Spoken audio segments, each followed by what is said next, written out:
एक ऐसी डकैती जिसका नाम Limca book of world record में दर्ज है।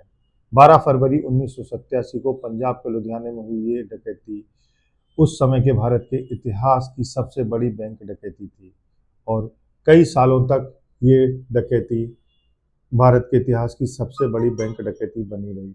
इसमें लगभग 3 दर्जन लोग शामिल थे। जी हाँ, नमस्कार दोस्तों, मेरा नाम है ऋषभ भारद्वाज और आज मैं आपके लिए लेके आया हूँ एक और रोमांचकारी सच्ची घटना जो आपको अंदर तक हिला देगी। वीडियो को पूरा देखिएगा, ये एक बहुत इंटरेस्टिंग वीडियो होने वाला है। जी हाँ, शुरुआत करते हैं। पंजाब के लुधियाना शहर में मिलरगंज में पंजाब नेशनल बैंक की ब्रांच है। क्योंकि मिलरगंज जो है वो एक इंडस्ट्रियल इलाका है, इसलिए यहाँ पे बहुत सारी फैक्ट्रियाँ हैं। घटना जिस दिन घटी 12 फरवरी 1987 को, उसके कुछ दिन पहले पंजाब नेशनल बैंक के बैंक मैनेजर को एक फर्जी लेटर मिलता है जो दिल्ली पुलिस की तरफ से आया हुआ होता है। इस लेटर पे बाकायदा दिल्ली पुलिस का साइन और सिग्नेचर होता है और इसमें लिखा होता है कि दिल्ली की एक टीम पंजाब नेशनल बैंक की मिलरगंज ब्रांच में आएगी और ये इंस्पेक्शन करके देखेगी कि वहाँ की सिक्योरिटी कैसी है। क्योंकि उन दिनों पंजाब में बहुत ज़्यादा खालिस्तानी मूवमेंट चल रहे थे, तो बैंक मैनेजर को लगा कि हो सकता है ये जो गवर्नमेंट का जो लेटर आया, पुलिस विभाग का जो लेटर आया है, वो उसकी सिक्योरिटी के लिए आया हुआ है।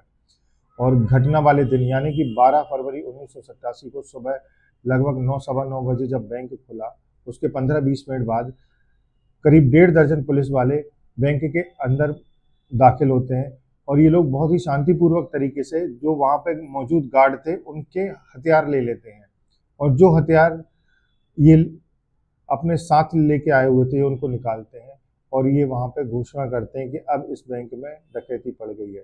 सबसे पहले ये लोग वहाँ के जितने भी लोग इकट्ठे थे उन सबको अलग अलग करते हैं, स्त्रियों को अलग, पुरुषों को अलग, और उसके बाद ये उनको जमीन पे बिठा देते हैं।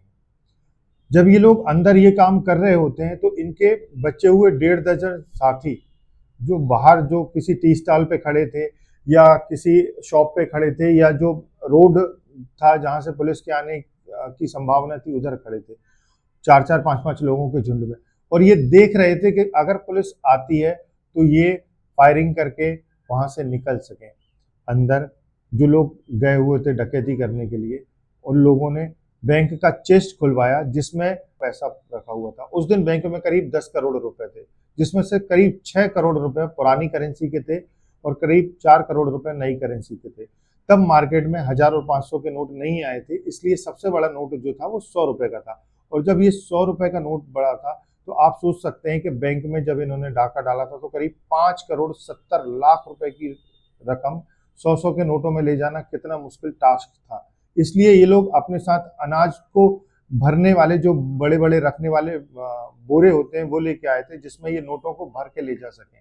जब इन्होंने चेस्ट खुलवाया तो इन्होंने वहां पे एक सावधानी बरती कि इन्होंने नए करेंसी के नोट नहीं लिए, इन्होंने पुरानी करेंसी के नोट लिए और उनको बैंक के कर्मचारियों से ही उन बड़े बड़े अनाज के बोरों में भरवाया और उनसे ही जो ये सील करने के लिए सुई और धागा लेके आए थे उससे इन्होंने उसको सिलवाया। अंदर बहुत ही शांतिपूर्वक तरीके से इन्होंने इस घटना को अंजाम दे रहे थे। बाहर इनके जितने भी साथी थे वो बाकायदा नजर रखे हुए थे कि कहीं कुछ गड़बड़ी हो तो वो कर सकें।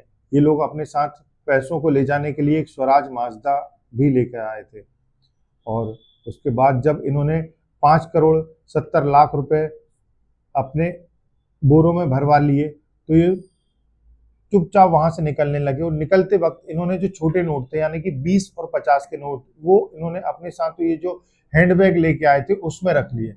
ये लोग जब बाहर निकल के आते हैं तो ये बहुत ही होशियारी और समझदारी के साथ वो 20 और 50 के नोट हवा में उड़ा देते हैं, जिससे आजू बाजू के जो लोग दुकानों पे खड़े थे या टी स्टॉल्स पे खड़े थे वो नोटों को पकड़ने के लिए वहां पे भागते हैं और उनको इकट्ठा करना चाहते हैं। वहां पे एक छोटी सी भगदड़ मच जाती है और उसी भगदड़ के बीच में ये बोरों को स्वराज माजदा में लोड करते हैं और ये लोग वहां से गायब हो जाते हैं।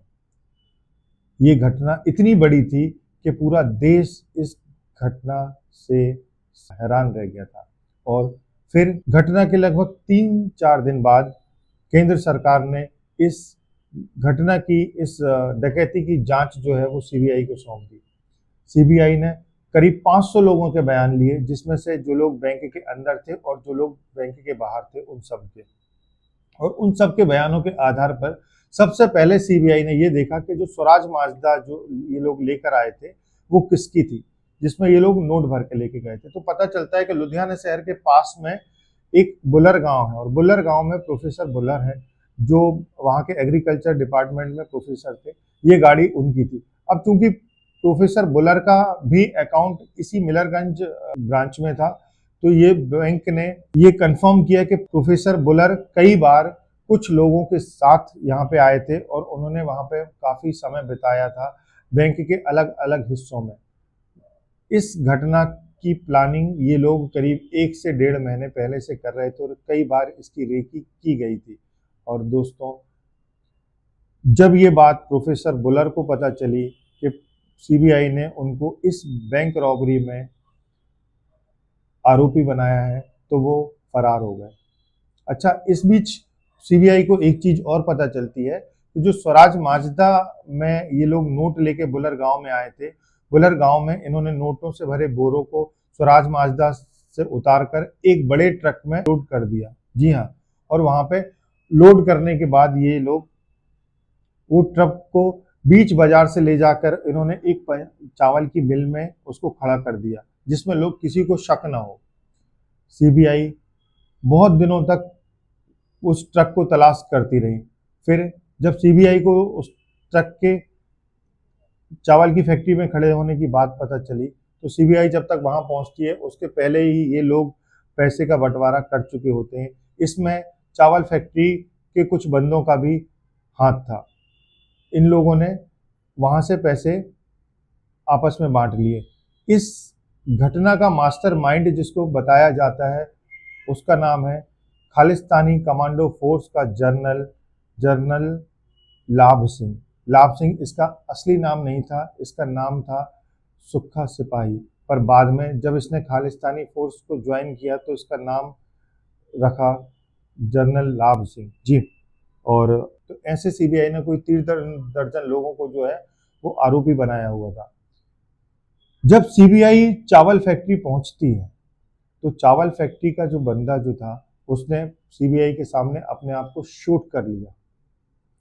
फिर बहुत मुश्किल से सीबीआई ने उससे बचाया और उसका इलाज जो है वो पंजाब में मेडिकल कॉलेज में करवाया।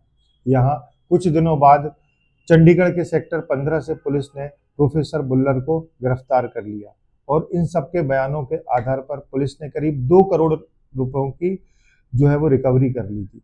5 करोड़ 70 लाख की डकैती में से मात्र 2 करोड़ रुपए की रिकवरी हुई, जिसमें से 60 लाख रुपए जो है वो सीबीआई ने कहा कि ये जो 10 आरोपी जिनको बनाया था इनके पास मिले हैं। अब इस केस की सुनवाई बहुत लंबी चली थी। सीबीआई ने करीब 1.5 साल बाद जुलाई 1988 में इसकी चार्जशीट पेश की थी और उसके आधार पर उसने 3 दर्जन लोगों को आरोपी बनाया हुआ था। और चूंकि चार्जशीट पेश करने के दौरान ही जनरल लाभ सिंह की एनकाउंटर में मौत हो गई थी और उसके 1-2 साथी और एनकाउंटर में मारे गए थे जो इस बैंक डकैती में सहयोगी थे। इस केस की सुनवाई 1988 से लेकर 2012 तक चली और सन 2012 में टाडा कोर्ट ने 10 आरोपियों को सजा सुनाई और बाकी के लोगों को जिन्होंने अनजाने में इनकी मदद की थी, जैसे कि चाय की दुकान पे जब ये खड़े होते थे या ये किसी के घर पे अनजाने में रुके हुए थे और उस बंदे को पता नहीं था, उन सबको बरी कर दिया। और ये जो 10 लोग हैं इनको जब इन्होंने सुप्रीम कोर्ट में अपील डाली तो सन 2017 में सुप्रीम कोर्ट ने साक्ष्यों के अभाव में इनको बरी कर दिया। इनमें से बहुत सारे लोग 10 साल की सजा काट चुके थे और अदालत में सुप्रीम कोर्ट में सीबीआई ये प्रूफ नहीं कर पाई कि जो 60 लाख रुपए हैं वो इन लोगों के पास से बरामद किए गए हैं, तो उसके आधार पे कोर्ट ने इनको बरी कर दिया। इस घटना ने पूरे पंजाब को हिलाकर रख दिया था। खालिस्तानी मूवमेंट उस टाइम बहुत ज़्यादा था। ये वारदात की गई थी, ये डकैती की गई थी सिर्फ एक उद्देश्य से कि इस डकैती के पैसे से ये आधुनिक हथियार खरीद लें, क्योंकि जब तक आधुनिक राइफलें आ चुकी थी और ये लोग उनसे हथियार खरीदकर आतंकवाद फैलाना चाहते थे।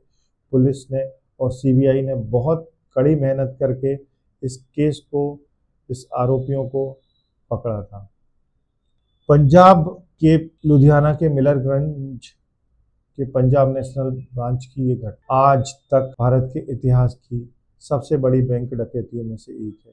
इस घटना का नाम कई सालों तक Limca book of world record में भी दर्ज रहा, जिसमें एक आतंकवादी संगठन ने कुछ लोगों के साथ मिलकर आधुनिक हथियार खरीदने के लिए इस घटना को अंजाम दिया था।